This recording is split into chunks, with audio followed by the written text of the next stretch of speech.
Hi, I'm Brian with Pioneer Builders. This channel is devoted to all things design, construction, operations, and maintenance. In this video, I'm going to walk you through a lot of the features of this Aprilaire E100 dehumidifier. This is my first real experience digging deep into one of these units. I hope you enjoy all of the little intricacies that are contained herein. I've got hours into looking at this, taking it apart, walking through it, and I'm hopeful that that distillation will save you time if you decide to install something like this. We talk about a lot of different things. We talk about the psychrometric chart. We talk about the electrical side of this particular unit. We even test it. I take it up into a bathroom in this house that hasn't sold yet, run the water, and we're able to wring out some humidity and have it come out of the condensation discharge portion of the unit. So I really hope you enjoy this. Thanks for watching, and I hope you learned something. Let's go ahead and walk around this particular unit. On this side, there's some typical warnings that are commented on. Over here, we can see the filter access. We'll go ahead and take that out later. It's Energy Star rated. As we come around on this side, we can see some packing things. This guy's going to need to come off. This one is already off, and this guy too will come out. This is where the air will actually come out of the unit. Power supply comes in here, on-off switch. Right now it's not plugged in. Some specifics on the Aprilaire unit itself, the E100. We could go ahead and read that, but you can see that that's what's included on here. A couple of patents are involved. Now this is pretty much just a mirror image of the where a filter access is. The difference is here's where we would end up connecting for our condensation. If we remove this, which I'm planning on doing, we'll gain access to the electrical side. You want to make sure when you install this that there's access there for any serviceability requirements for the electrical. On this side is where the air actually comes in. We can see the control panel up here. This we already took out, but that would be clamped in. I'll get a little bit more into detail there on the electrical side. This is where the air comes from. You could call that the supply air, and that again is where that filter is. Looking around over the top, this electrical can actually be placed up here. It can be spun around. Pretty nice little design there. And from the top side, we can see the airflow direction. And then there's also this bubble level. That needs to be done correctly in order for the unit to work well. Here's the parts bag, just a quick walkthrough of what's contained in here. These guys are little staples in order to support the alert light. This is a bracket that's also associated with that. This here threads on for the condensation discharge, and then this is a little barbed fitting for the plastic tubing. These are number 10 half-inch screws. This is a number 8 3/8" screw, a couple of wire nuts, and then there's just this guy here, which is a Torx bit, and you'll see what that's for later. This is a quick hyperlapse of taking out some of the different components. The first thing we did was remove the panel in order to take out the filter. Now we're removing this panel to the unit. This is the non-electrical side. Once that panel comes off, you'll see some white insulation that we pull out. Then I go ahead and change tools to use a different screwdriver in order to pull off the electrical side. So this is the electrical side of the panel. Pull that off, and again, there's the white insulation. As far as the electrical side, I won't get too deep into it, but there is the dehumidifier wiring schematic that's helpful to be able to take a peek at. But put simply, your power supply comes in here, and I'm just going to say it lights everything up. You've got your switch, you've got the capacitor for the compressor, you've got the capacitor for the fan, circuit board. You can trace everything around. These guys end up going out to the front and connecting in there. Power then goes to the compressor through this. This is the power for the fan, but pretty cool when you take a look at all of that. Yeah, I could definitely see why somebody would want to be an electrical engineer. All right, next let's go ahead and move on to the refrigerant side of things. There are a couple of other things I wanted to cover as far as the electrical side is concerned. There's a transformer, there's a couple of capacitors that help smooth out the voltage. The wiring is all color-coded, the connectors are molded. Really, you could almost unplug everything from the electrical side, plug it back in. Say you did it with your eyes closed, you could almost plug it back in. Does take a little bit of knowledge for that, but the bottom line, they made this as easy and as intuitive as possible. So, well done Aprilaire as far as that's concerned. Looking at it through this side, we'll go ahead and start at the compressor down here at the bottom. And there's some insulation, and we follow that around. Comes around, I've got the flash on, so hopefully there's a little bit more light. Comes up and over, and then we can see where it goes from here. So I think this is going to have to do with temperature as it wraps around into there. But this now comes and feeds into the front part of the whole setup. So it's called the evaporator, and just think of that in terms of what happens. I think it's R410A is the refrigerant in here. Think of what happens to the refrigerant. So it comes in cold, it comes in a liquid, and as the air passes, as that airstream goes through here, it's going to get so cold that you'll end up reaching the dew point, and then the water collects down in this plastic area, and then it discharges through here. So it's almost like you're squeezing the water like a sponge and getting that water to come out.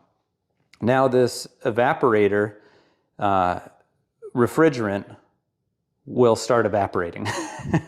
So it'll go from liquid into a gaseous form. So then it comes through here, and you can see it wrapped through these coils, come in through here, and then I'm not an HVAC tech. I don't know why there's these little guys that come off. I'm assuming it has something to do with being able to test things, or maybe they just need to terminate there. So the refrigerant comes through here, and it feeds into this. I don't know if it's called a manifold, but in any case, this is where that real warm refrigerant will be now. It should be in a gaseous state, I believe.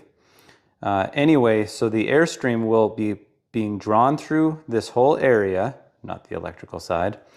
It'll be cold, it'll get cold, lack of energy, and then it'll be reheated as it re-enters the space. So pretty slick. It's more of a heat pump is what I would say, insofar as it's got the evaporator coil and the condenser coil. Coil, that's the word, not manifold. Really cool. As we come around then, let's take a look at the fan side of the equation. So this guy spins, and we can see where it's picking up its power from. And now we can see the other sides of those coils. Evaporator, condenser. So now that refrigerant that was in its gaseous state should be liquefying. Now I might be saying that a little bit wrong because there is the compressor side of this, and it's part of the vapor compression cycle. And frankly, I'm not an expert on it, but I know a little bit. So here we can see from the compressor, that's the return side. And let me walk around as we just track that as it comes in through here. So that's where it's picking it up from. So it's a pretty cool loop, pretty cool cycle. And now you can basically see how it ends up working. For this part of the video, the fan is actually on. It's in its air sampling part of the cycle, but it gives you an idea of that fan actually spinning now that everything's really exposed to be able to see it. And now it's winding down because the amount of humidity in this particular house at that setting number 3 is not calling for any dehumidification to be done. You can see that just slowly winding down. I do want to touch it to slow it down faster, but I don't know if it would hurt me, so I'm choosing not to. So there's no power going to it, but it's, I would say that's a pretty well-balanced fan for the fact that it's still running. The camera itself isn't really picking it up as well as what the eye is seeing. It's kind of making it look like you can see the blades, but you really cannot. At least not too much. Can just a little bit now. All right, I'm going to touch it. There you go. Here's a couple of other components to it. There's a couple of panels. This is the inlet panel, and that would be screwed on right there. Those are part of the screws where those would go.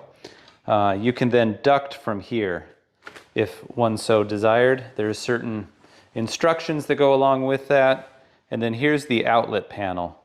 As part of the outlet panel, you can see that there's that little damper there, and then the holes correspond to here. You also can't do this wrong. There's the knockout, they're different sizes, but, oh, and I guess one other thing. I haven't taken this packing off yet. It's not even at the house that this is going to be installed at, so I went ahead and left that on, but once it's gone, it would just fit right on there. Couple of other components. This is an alert. You can see that there's plenty of cable. We talked about those little mounting deals earlier. Little LED light, at least I'm assuming it's LED there. These little terminals I already plugged in, but I'm assuming the one on the left would receive information, and then the one on the right would actually send the signal to this to be able to alert the homeowner if there was something wrong. Let's see, we already took a look at this. This is the condensation. This guy then plugs into that. Let me go grab it. Plugs into this. This threads on here. There's the barbs, which would then get plugged in here. Now the way we're discharging this is actually going to be into a sump. You can do it by gravity. You can have a dedicated condensation pump, but we have a dedicated sump for the crawl space already, so we'll be able to utilize this with that. And then I think this is a MERV 8 filter, and that guy just goes right in here. Can come out on either side. Those are the primary components of this system. Now here's a little more hyperlapse action. We're just putting the electrical cover back on. We'll end up putting the insulation back on, and then the side panel. After this, we're going to do some wingnut testing, which I'm pretty excited about. We're going to see how this dehumidifier actually works when there's high humidity in the air. So let's get right into that. Okay, now we're going to do some wingnut testing. I just ran this. It's on setting 3. I'm in a bathroom, and I cranked up the water heater temperature. What I'm going to try to do is just get this room really, really foggy. A lot of humidity in here. This house right now is about 70 degrees with an RH of about 34% in the air. Maybe it's 35, but in any case, it's really low. This just ran through its air sampling. It's just too dry for it to need to be run. But I thought it would be good first to go through. There's 2 different ways that you can set this up as far as humidification or dehumidification is concerned. And I think too, you can set this up just as a ventilator. In other words, to move air without having the compressor side of it turned on. But we're installing this for dehumidification purposes, and likely you would be too if you're using this. So you can control this either via the dew point or through the relative humidity. We won't take too much time on the relative humidity. That's pretty easy. It's just a percentage. And what I would suggest, depending on where you're using this, is what the manual talks about. Just figure out what feels comfortable for you. Another interesting tip is if the materials of the building are currently wet, This is probably going to run for longer because as we dry out the air, it's going to allow the giving up or the release of moisture in the materials to come into the air. So eventually an equilibrium of sorts will be achieved, but don't be surprised if this runs more than normal if you're in a pretty wet environment. Okay, I'm going to come around to the back side of the phone camera here and show you the table when it comes to the dew point control. First, just a little quick explanation. If you have a rudimentary understanding of the psychrometric chart, this really helps. All of these different variables are interrelated, interconnected. So we have absolute grains of moisture in the air that can fluctuate, which makes sense. There can be air temperature. The warmer it is, literally there's more capacity to hold grains of moisture in the air. As the grains of moisture stays constant and the temperature drops, the closer we'll get to the dew point. So the dew point is a moving target. So hopefully that helps just a little bit. Now let's go ahead and take a look at this table. Here's the table, and I really like being able to do this setting. Not all units have this. You can see on the left we have from 1 to 7. 1, I'm going to say, is wet. 7 is a desert, most dry. Running across the top we have 60, 65, and 70 degrees. So let's just take number 3, which is normal. They show a 57 degree dew point. And so at 60 degrees, you'd be at 88% RH, relative humidity. At 65 degrees Fahrenheit, you'd be at 74%. And then at 70 degrees, you'd be at 63%. So that would really be taking care of your dew point. The closer you get to your dew point, the more likelihood a person could have of having issues with mold or microbial growth. Wanted to spend just a little bit of time talking about this. You can't change from dew point to relative humidity without this cover being on. But you can notice there's some nice instructions on the face of this. And then, my brother-in-law actually noticed this. There's error messages. So should there be something wrong, this can certainly help. And it even has a phone number and the times. Again, just great design. So once this is on, then we can move over to this part of the system. Now let's take a look at the control panel here. You can see that it reads off. That means that we have power to the device.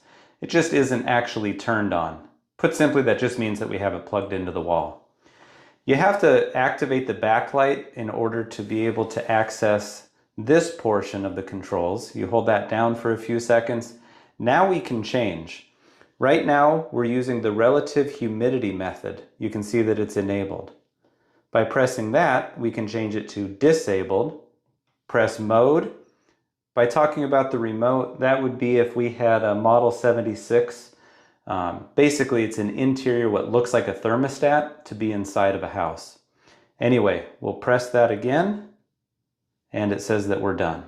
So now it's changed over to the dew point setting. Now it's going to start air sampling, and we could change if we want it dry or wet.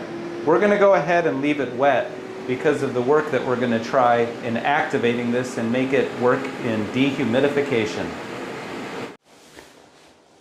I've been running the water for a very little amount of time, and already the relative humidity sensor in the exhaust fan kicked on.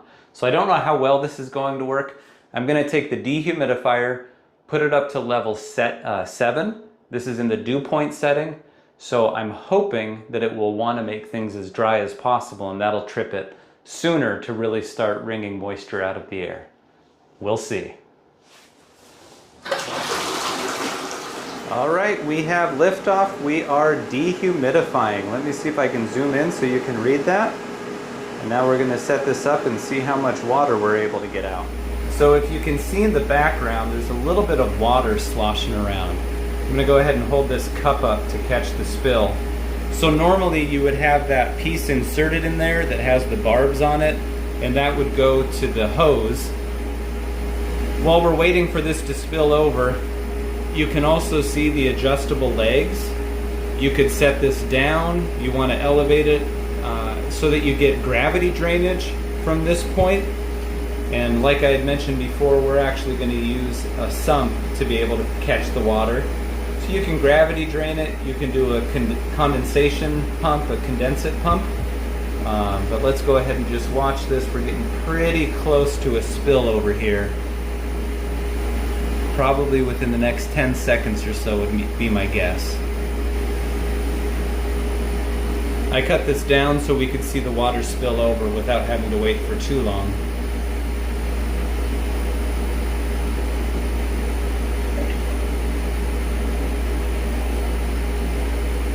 There you go. We got to see it in action. Pretty cool. And there you have it. That brings us to the end of the walkthrough of this Aprilaire E100 dehumidifier. It is a pretty exceptional unit. Now, as houses get tighter and tighter, my thinking is we're going to see more and more dehumidifiers specified. Same thing with as global warming progresses. In whatever form that may or may not end up taking, there is a likelihood that we're going to see more humidity in the air for areas that historically maybe didn't have so much requirement for dehumidification. So I hope you enjoyed this video. I sure enjoyed learning about it. Thanks for watching, and I hope you learned something.